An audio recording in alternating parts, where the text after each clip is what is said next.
Hey guys, welcome to Solutions Room. If you're diagnosed with diabetes and looking for a smoothie that you can drink without being worried about your sugar levels shooting up, then try this smoothie recipe today. Stay tuned. For this smoothie you will need 1 banana, 2 kiwis, 1 whole apple with the skin, 2 grams of red cabbage, and half a litre of water. Now quickly chop up the banana, slice up the apple, remember with the skin guys.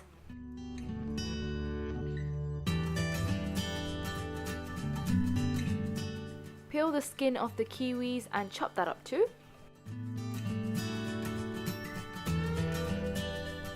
Chop up 2 grams of red cabbage.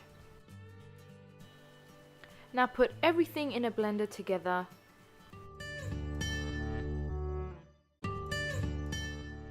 As well as the water, and blend it till the ingredients become smooth, like so.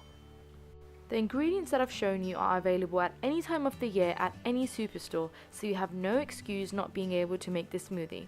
You can drink this smoothie at any time of the day, but it's recommended on an empty stomach in the morning and drink it all as soon as it's freshly made. If it's the early stage of diabetes, then 6 months of having this smoothie will cure your diabetes alongside making your blood pressure stable. That's all for today guys. If you enjoyed the video and found it helpful, then hit the like button. Don't forget to share with someone in need and subscribe to not miss out on any solution. Bye for now.